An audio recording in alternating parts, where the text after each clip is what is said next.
Hi everyone! In this video ay tingnan natin ang pamamaril ni Jan Amores dahil sa maling tawag sa basketball. Panoorin natin ang video na ito. Ito yung kuha sa CCTV ng aktual na pamamaril ni Jan Amores. Tingnan muna natin ang video na ito bago natin ito pag-usapan.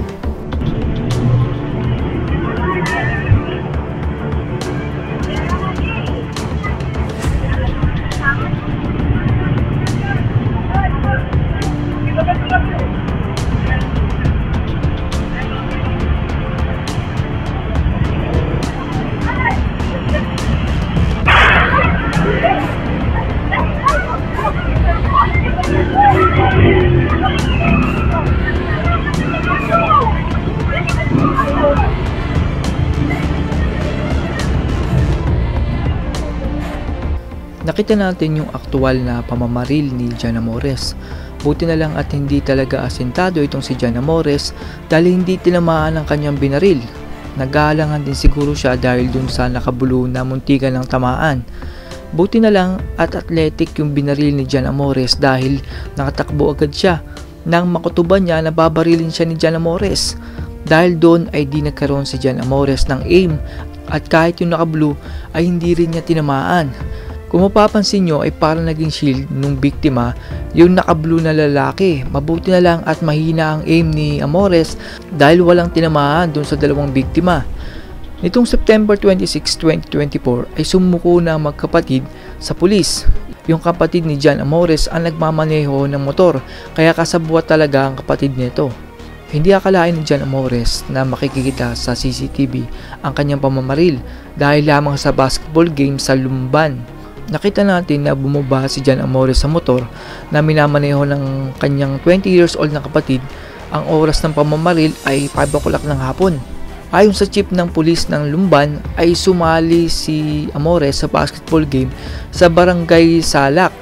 Itong si Amores at biktima ay nagkaroon ng pagtatalo sa tawag ng foul sa laro. Meron daw pustahan ng nagkakahalaga ng 4,000 pesos sa mananalong team sa laro. Dahil sa hindi nagkasundo sa tawag, si Amores at biktima ay nagkaroon ng hamunan ng suntukan na umabot sa barangay Maytalang. Ang nangyari dyan ay malamang ay umalis na yung biktima para matigil na yung away. Pero dahil itong si Amores ay sobrang init pa, ay di niya napigilan ang sarili at hinabol ang biktima. Nung inabutan ni Jan Amores ang biktima ay hinamon niya ito ng suntukan. Pero dahil hindi nakapagpigil ng galit itong si Amores ay pinaputukan niya yung biktima. Agad naman nagsagawa ng hot pursuit operation ang mga pulis para hulihin itong si Jan Amores. May kapatid naman itong si Jan Amores na isang barangay chairman sa Pagsanhan na tumawag sa Lumban Police na naging daan ng pagsuko ni Jan Amores at ng kanyang kapatid. Nag-voluntary surrender daw silang dalawa dahil nagkaroon na daw sila ng pagbabanta sa kanilang buhay. Nakatakda daw sampahan si Jan Amores at kapatid niya ng attempted murder. Pero sa tingin ko yata, nitong araw lang to is naibaba yun sa attempted homicide. Parang napababa yung kaso, parang ganun yata yung nangyari. Ang biktima naman ay ayaw na magsalita pero ang nanay ng biktima na si Shirley Kakalda ay sinabing itutuloy niya ang kaso laban sa magkapatid. Sinabi ng nanay ng biktima na kakauwi pa lang ng anak galing barko. 6 to 5 days pa lang daw ito sa Pilipinas tapos ay mapapatay daw agad ni Jan Amores. Sa halagang 4,000 ay papatayin daw ni Amores ang anak niya. Hindi daw siya papayag. Itutuloy daw ng nanay ng biktima ang kaso. Bibigyan daw niya ng kadalaan ang hambog na si Jan Amores. Dito daw sa nanay ng biktima ay madadala itong si Jan Amores. Panoorin natin ang video ng nanay ng biktima at kung ano ang kanyang sasabihin. Limang araw pa dito yan. Okay. Kapag sinidisgrasahin lang niya, talagang 4,000, papatayin niya anak ko. Hindi ako papayag. Pinalaki ko mang isa mga anak ko. 20 years na akong balo. Sa kaso naman po ma'am, itutuloy natin. Itutuloy ko yan. Bibigyan ko ng kadalaan yan dahil hambog yan. Mayabang talaga. Hindi sa akin madadala yan. Hindi ako papayag na ganyan yung gagawin niya. Oo,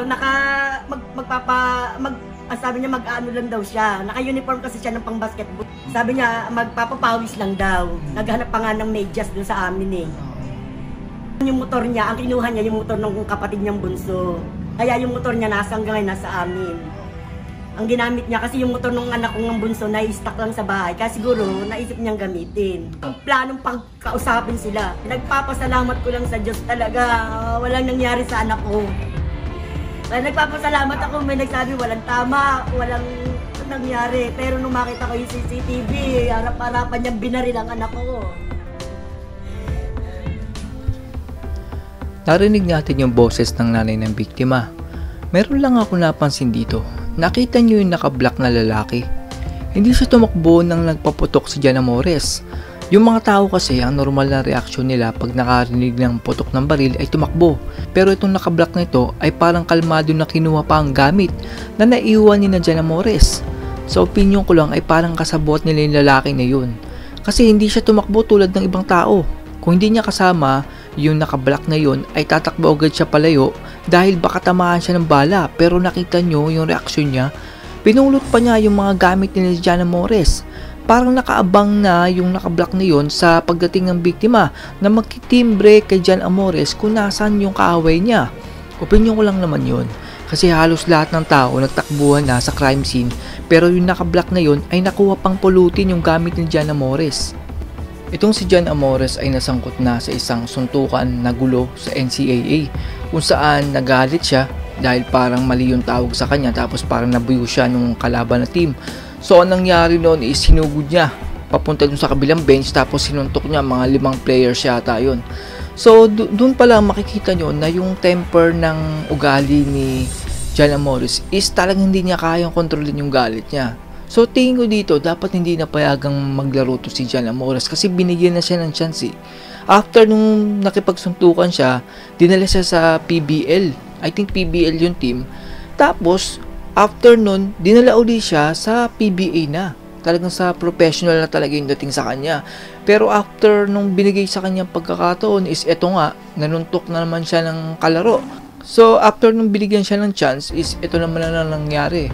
Namaril siya ng nakalaro niya. In the first place, hindi siya dapat nakipaglaro dun sa mga kanto lang or dun sa mga court. Kasi sa PBA kasi is meron silang pinipirmahang kontrata na bawal silang maglaro sa labas. Since professional na kasi siya, as a professional player is doon ka lang maglalaro dun sa araneta or dun sa designated na game or place na pinaglalaruan ng PBA. Bawal kang maglaro dun sa mga court o dun sa mga subdivision kasi ang dating kasi nun is nagbi-breach ka ng contract. So doon pa lang mali na si Jana Mores tapos namaril pa siya. So tingin ko matatanggal talaga to sa PBA. Pag ito na kapasok pa at nakapaglaro pa, ang galing na, ang lakas ng hawak na ito. Ang may advice ko dito is sana wag na lang palaruin to si Jana Mores sa any basketball game kasi hindi niya talaga nakokontrol yung galit niya. Mahirap to kasi kapag yun nga, yung nangyari dun sa biktima, buti na lang at hindi tinamaan. Paano kung tinamaan yun, di ba? So, yung nanay niya, yung mga kapatid ng biktima, nakakaawa. That's all everyone. Salamat sa inyong panonood. This is Chuck and you're watching Parker Drone.